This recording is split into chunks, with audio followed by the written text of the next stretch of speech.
Hi, today I'm diving into Netflix Boy Swallows universe, a series that truly left an impression on me. It has an amazing cast with some impressive performances and a captivating and raw storyline. But I felt a little bit misled as I finished the series, since there are many elements like the red phone or how Gus can see the future, which are introduced as these great mysteries, implying that they will be explained later, and they never are. And I felt a little bit like those were only there to keep viewers engaged and create some sort of intrigue when the story itself was compelling enough. So when I finished watching, I went online right away to see if anyone knew what some of those mysteries meant, and not only did I learn that this TV show is actually based on a semi-biographical book, but also that there are many more symbols and meanings than I had originally thought.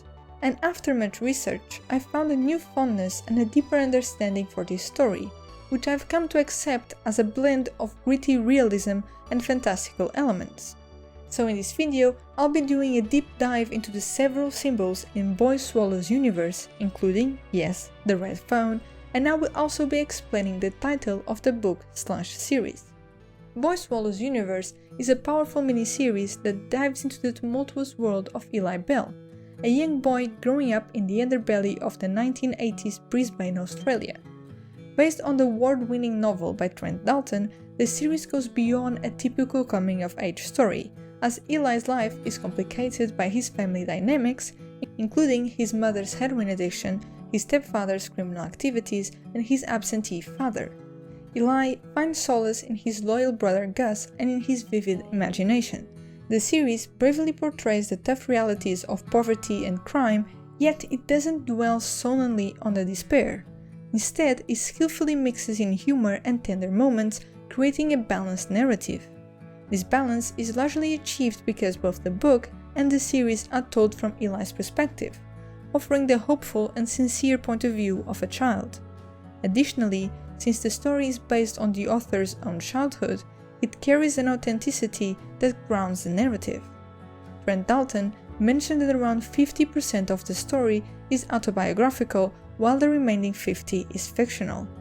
To explain the fictional part of the story, Dalton himself said in an interview that anything that isn't true in Boy Swallows universe is wishful thinking.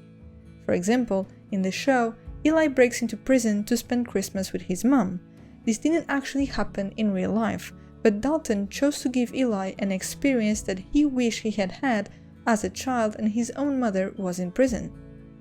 Helping and fulfilling his childhood dreams and unanswered questions is also the whole reason behind the mysterious red phone, which I know is the whole reason why you clicked on this video.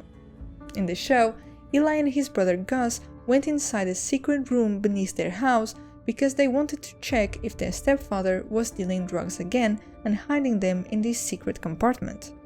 Surprisingly, the only thing that they find in the room is a red landline phone.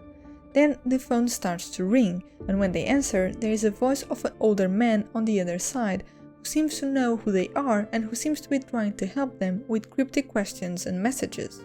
Through the episodes, we never learn the real identity of the man or if the voice and the red phone were actually real, since we later find out that the phone is not actually connected. Now, Trent Dalton has confirmed that the phone is real.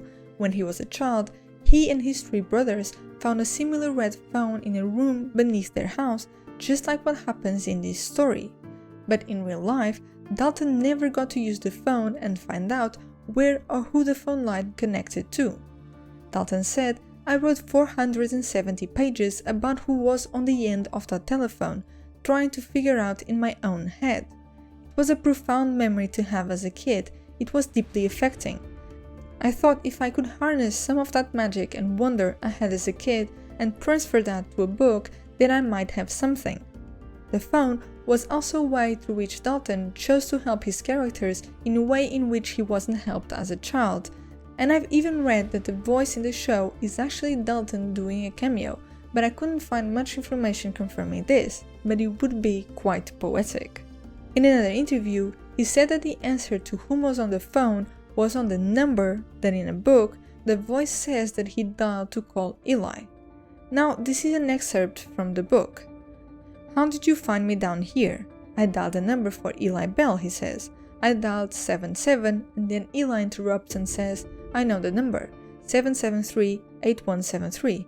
That's just a number we tapped into the calculator when we were kids. That's just Eli Bell upside down and back to front. Dalton also acknowledged that even though the red phone is real, the voice that Eli hears may not be. So, if according to Dalton the answer is in the number, the origin of the voice is Eli himself, or at least his imagination or his subconscious, and in reality, Eli himself reaches this conclusion when he says, I know you're just a voice in my head, you are a figment of my imagination, I use you to escape from moments of great trauma. In the story, Eli finds the voice familiar and he speculated that the voice is of an older Gus, Eli's brother.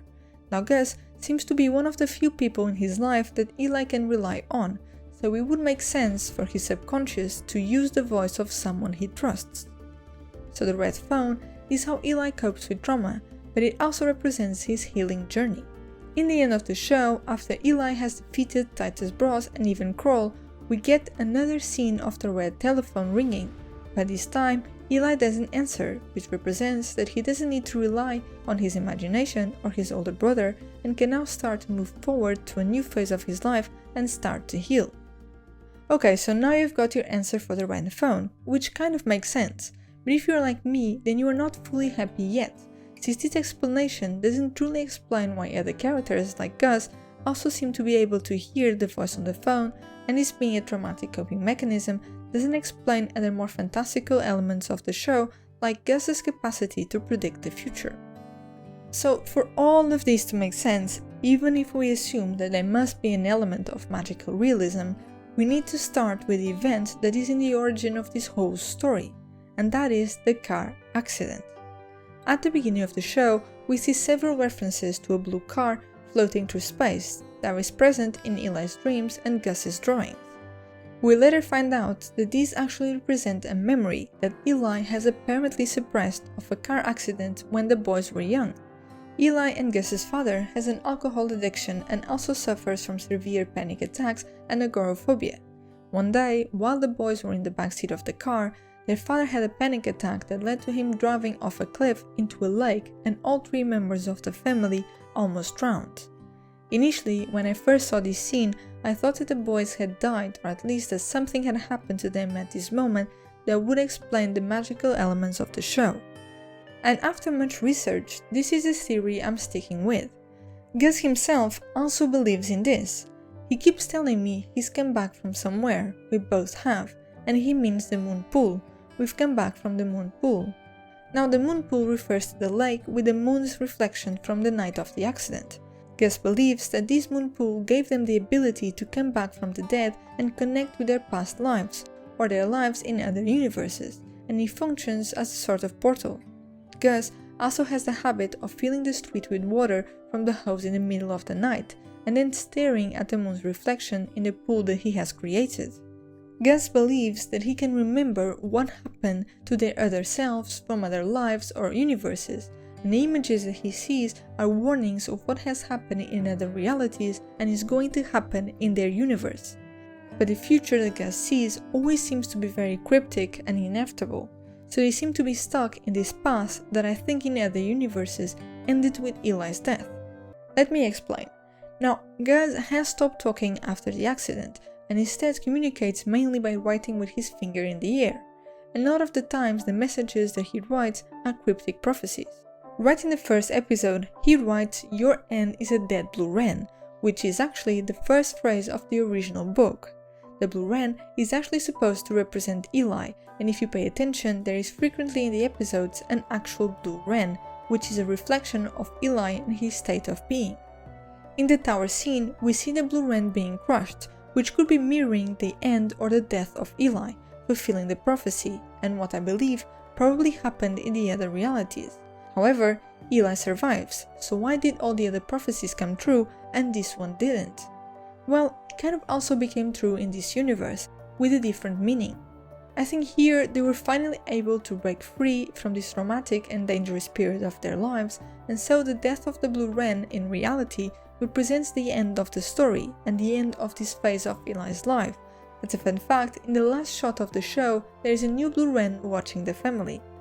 The red phone also plays a role in this series. As I said, Gus convinces Eli that the man on the phone is an older version of Gus, and here, once more, it could be a way for Gus from a different timeline to try and connect with them and help them.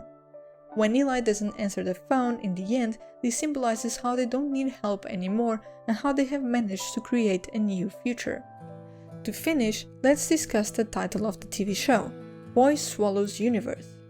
When Eli seeks an internship at the Career Mail, the editor tells him that any story worth telling can be summed up into 3 words, so you can easily understand why the title and the episodes are all named into 3-word sentences.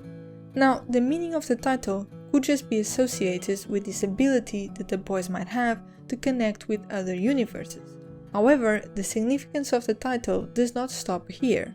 In the book, Eli recounts a story that Slim told him that is actually based on a tale about the Hindu god Krishna. The story revolves around a special boy who, despite being barred from climbing a fruit tree with other children, indulges in eating the fallen fruit voraciously, even resorting to consuming dirt and mud. When his mother demands to see evidence of his actions, he opens his mouth, revealing a universe within him. Dalton explains that the theme of the universe in the book is also inspired by how Slim, while in prison, would read about the cosmos to mentally escape. He delves into this idea of Eli constantly seeking to remove himself from his reality and process his trauma by immersing himself into the vastness of the universe. He says, "It is essentially a way I have honestly tried to approach life. Just take it in. Don't just write one thing, take it all in. Take every last aspect, take all the dark, take all the light, take the whole universe in." That's what the kid in the book is doing, just going for it. That can be dangerous, but I love when anyone does that, just owns it. That's what helps us survive. Overall, I think it's clear that this is a story with a lot of heart and soul. Personally, the show stuck with me because of the themes and the amazing dialogue and performances, more than these magical elements and childish and over-the-top villains and finale. Some of the key messages of the show are hope and overcoming hardships. As the actress Phoebe Tonkin said, this show is really beautiful because it acknowledges those really dark, heavy moments and then shows that life does keep going and things do change, that things do get better. In the show, this message of hope is also present when Lyle says, "Things will get so good you'll forget they were ever bad." Thank you so much for watching. As always, this is only my opinion and I cannot wait to hear what you thought of the show, and if you have any theories, please share them. This is a new channel, so if you like this video, please consider subscribing. I have a long list of videos that I want to make and I cannot wait to share them with you.